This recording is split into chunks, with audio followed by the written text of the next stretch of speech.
Joey Bosa also found himself in some hot water. They never replayed this. When there's a penalty like that where a guy gets called for unsportsmanlike conduct late in the play or after the whistle, and they said that there was something directed at the ref, we never got to see it, but we got to hear from Joey Bosa after the game with his thoughts on officiating generally and the foul that was called against him specifically. I'm sorry, but you're blind. Like, open your eyes and do your job. It's so bad. It's unbelievable. I mean, look at the play. Sack, game over, 15 yards. It's a big deal. Obviously, that's on me. I should never lose my control like that. But these guys have got to do a better job because it's been years of terrible, terrible missed calls left and right. It's really pathetic, honestly, but pathetic on me, too, for doing what I did. Call or not, I have to take a step back and just go to the next play. But, man, they just seem to not even have their eyes open half the time. So he's not disputing the flag that he drew. He's disputing the quality of the officiating generally. And, you know, when a coach says something like that, he's going to get a letter from the NFL informing him of an involuntary contribution to the charity of the NFL's choice. I don't know where the line is for a player. Usually, and this was a while ago, years ago, the line for a player was, you can criticize the officials, just don't suggest that there are improper motives, like they, you know, are corrupt, that they're Tim Donaghy, that they're on the take, that they're trying to fix the game. If you do that, then you get fined. It'll be curious to see whether or not Joey Bosa gets fined for what he said after the game last night, because that was about as strong of a statement as you're going to get from a player, short of saying that they're corrupt. He's just saying they're grossly incompetent. Yeah, that's as strong as I've heard a player really go after the refs in a long, long time. And he said it in such a calm manner, and I love how he kind of like self-scouted thyself, too, as he was doing it, to go, it was unacceptable by him as well. But I think, listen, defensive players have to be at their wits' end. They have to. I don't know any other way to say it. You know me. You've been hearing me complain a little bit every week so far. It's gotten out of hand. There's too many, oh, you hit the quarterback too hard. We're going to throw a penalty. You hit him too hard. I don't know. It wasn't nothing legal about it, but you can't do that to the quarterback. It's, offense is allowed to push off as much as you want. Doesn't matter. Never offensive pass interference. I mean, it's like 1 out of 100 it's called. That's not fair. And I watch, Mike, you know me. I'm Ron Jaworski. I watch the film. I see a handful of plays every game where quarterbacks get out of the pocket and defensive ends are now trying to run to go get them, and they get held, and it doesn't get called. And that does bother me. I don't care that I'm an ex-quarterback or not.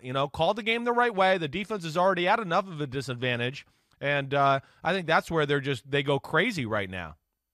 I wonder how much of that mindset from the Legion of Boom from 8-9 years ago exists for some teams, where basically what the Legion of Boom decided to do was, we're going to hold the receivers every play because they're not going to call it every play. They call it 1 out of 10, fine. We're just going to do it all the time because they're not going to constantly pull the flag out. And I feel like with some of these holding fouls, you'll see the replay, you see the guy's hand holding on to the flap of the shoulder pad. It's clearly holding, and the flag doesn't come out. Sometimes it does, sometimes it doesn't. If you grab the guy by there was a game, what game was it? It was the Sunday night game, I think, where basically it tried to twist the guy's head off. They called it illegal use of hands to the face. It was illegal use of hands trying to remove the head from the torso. Seriously. Yeah, it was the Matt Judon play, I believe, that you're talking about. Yeah. So I know it's I feel for the defensive side of the ball right now. I do. The game is so reffed one-sided, and I think that's where they're frustrated. Hey, I'm watching Rams at Cardinals yesterday a few times. Kyler Murray runs out of the pocket. There's holding. The guys on the edge are being held. Doesn't matter. Oh, it's cool. Look, it's good for fantasy. It's good for ratings. It's great for offense. I don't know what it is, but there's missed calls, and I thought it was a kind of a theme of the whole weekend. Some really inconsistent refereeing throughout the league this weekend. I remember when Gruden was in the broadcast booth, it seemed like every week he would rant about penalties. Too many penalties. Well, tell the players not to commit them then. It's not like they're phantom. It's a question of when they decide to throw the flag, because they happen. Guys are taking it up to the limit of the rule and sometimes beyond, and daring the officials to stop the game and throw the flag. And if you're not committing the penalties, there won't be any penalties called. Rarely, I think, do you have a flag thrown for something that just like didn't happen, except roughing the passer. All of the other fouls, rarely is there something where it's like, what the hell was that?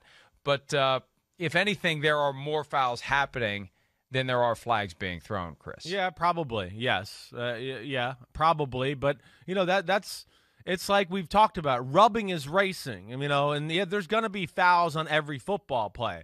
But right now, it just, did it really affect the play? Is it really holding this day and age in the NFL? Again, I just find it inconsistent. I don't know where else to say. I wish I could show video evidence and had this stuff prepared and go, hey, look, here's like 10 plays that drove me crazy last week watching, because there's at least that every week. But it's tough. I know these referees are in a tough spot. It's a lot of large bodies flying around at 1,000,000 miles per hour. And, sometimes I get the sense that they're a little overwhelmed and the game's too fast for them to really ref at times. And I think the league benefits tremendously from having so many of its games played at the same time on the same day. It makes it very difficult for those of us who cover the sport to get into every nook and cranny of, oh, look at this and look at that. If there was a game every night that we could all focus on, there would be much greater scrutiny. Case in point, and I'm going to write about this today, Adam Thielen was blatantly held in the end zone the last play of the Vikings-Browns game. Sure. Blatantly held. Yeah. And it wasn't even a Hail Mary. It was, 25, 30-yarder. It was a normal throw. It wasn't the big up-for-grabs 50-yard bomb. It was just a throw to the end zone on the final play of the game. And Thielen was being held, and it wasn't called.